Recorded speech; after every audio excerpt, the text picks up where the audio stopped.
Sepegal jalan tol Semarang-Bawen menjadi saksi bisu adanya jasad seorang perempuan yang terbungkus sarung dan kerangka manusia yang ditemukan secara berdekatan.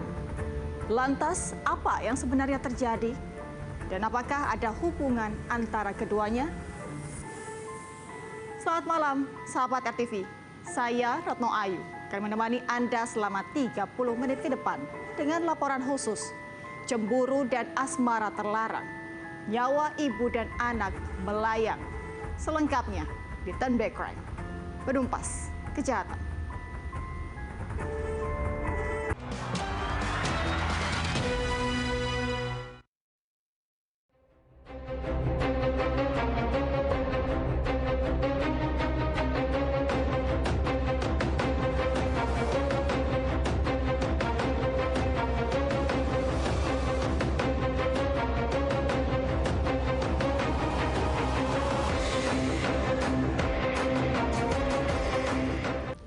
Sesosok jasad perempuan terbungkus kain sarung ditemukan di bawah jembatan tol Semarang-Bawen, Kota Semarang, Jawa Tengah. Yang lebih mengejutkan, selang beberapa hari polisi menemukan kerangka anak tak jauh dari penemuan jasad perempuan itu. Apa sebenarnya yang menjadi penyebab kematian korban?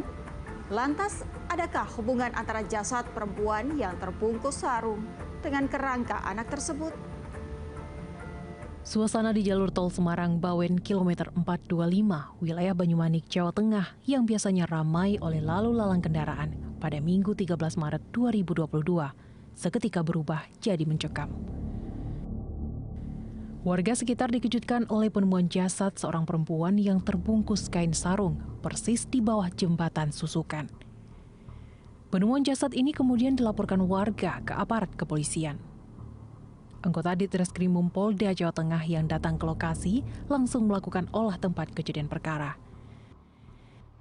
Setelah melakukan identifikasi dan mencocokkan barang yang dikenakan korban, terungkap bahwa jasad perempuan itu bernama Swita Kusuma Gatra Subardia, warga Melati, Sleman, Yogyakarta.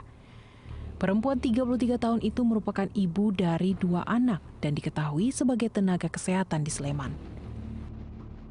Lebih mengejutkan lagi, selang 3 hari kemudian, tepatnya pada Rabu 16 Maret 2022, pengembangan penyelidikan polisi juga menemukan kerangka seorang anak.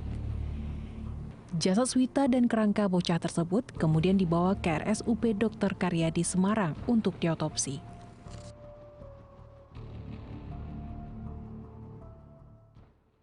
Begitu ini sudah kita simpulkan dia seorang perempuan yang punya 2 orang anak, kami cari anaknya kemana. Disampaikan bahwa anaknya satu ikut orang tuanya, satu ikut yang bersangkutan. Loh, anaknya kami komunikasikan dengan keluarga, kita juga nggak tahu. Akhirnya saya perintahkan anggota tadi segera turun ke TKP lagi, siapa tahu ini bisa menjawab. Dan alhamdulillah benar. Walaupun kita belum tahu hasil itu tulang siapa belum tahu, hanya nanti hasil dari medis yang akan menjawab.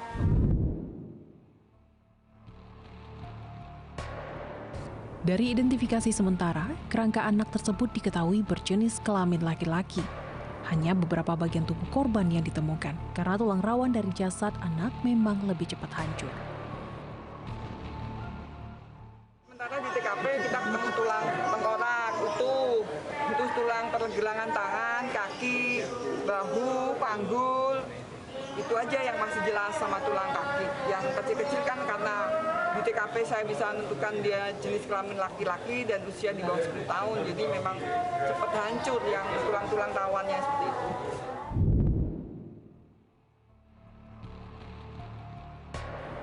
Polisi terus berpacu dengan waktu untuk mengungkap identitas bocah tersebut. Namun, yang menjadi tanda tanya besar, apakah jasad anak itu ada kaitannya dengan korban bernama Swita? Jika mereka adalah korban pembunuhan, lantas siapakah orang yang begitu tega menghabisi nyawa keduanya? Dari Semarang, Jawa Tengah, Aji Pasaluka Dinata, Turn Back Crime, RTV. Setelah melalui serangkaian penyelidikan, polisi akhirnya menangkap tersangka pembunuhan seorang bidan dan anaknya. Miris, tersangka pembunuh ternyata merupakan orang dekat korban. Lantas bagaimana polisi bisa mengungkap kasus ini? Berikut informasinya. Penemuan 2 jasad di kolong tol Semarang Bawen jelas menggemparkan warga sekitar, bahkan viral di media sosial. Satu jasad adalah seorang perempuan dewasa yang ditemukan di kilometer 425 dengan kondisi terikat dan terbungkus kain sarung. Sementara satu jasad lainnya merupakan anak di bawah umur yang ditemukan di kilometer 426 dalam kondisi sudah menjadi kerangka. Dari hasil penyelidikan, dipastikan kedua jasad itu adalah ibu dan anak, yakni Swita Kusuma Gatra Subardia, 32 tahun, dan anaknya MFA yang masih berusia 4 tahun. Berdasarkan analisa terhadap bukti yang ada, polisi akhirnya menangkap seorang pria bernama Doni Kristiawan Eko Wahyudi sebagai tersangka pembunuhan Swita dan anaknya. Tersangka Doni hanya bisa tertunduk lesu saat digiring petugas ke hadapan media. Yang bersangkutan ditangkap di depan Mapolda Jawa Tengah. Adapun maksud dia ke Polda Jawa Tengah untuk menghilangkan alibi, mau melaporkan kehilangan orang. Dia mau, yang bersangkutan mau ikut melaporkan kehilangan orang, yaitu pacar dan anaknya. Polisi juga mengamankan barang bukti mobil yang digunakan pelaku untuk membuang jasad korban, pakaian korban dan pakaian pelaku, kartu tol, serta satu buah telepon genggam milik korban. Polisi juga memiliki bukti daftar tamu di sebuah hotel yang diduga menjadi tempat pembunuhan korban Swita. Waktu kematiannya memang antara 5 sampai 7 hari dari ditemukan dan saat pemeriksaan. Setelah itu cara kematian kita bisa tentukan memang ada kekerasan tumpul di daerah leher yang menyebabkan dia mati lemas atau asfiksia sehingga setelah meninggal baru dibuang ke bawah jembatan seperti itu. Polisi masih terus mendalami kasus pembunuhan ibu dan anak ini dan mencari tahu motif dibalik peristiwa tragis tersebut. Pertanyaan pun muncul di benak publik.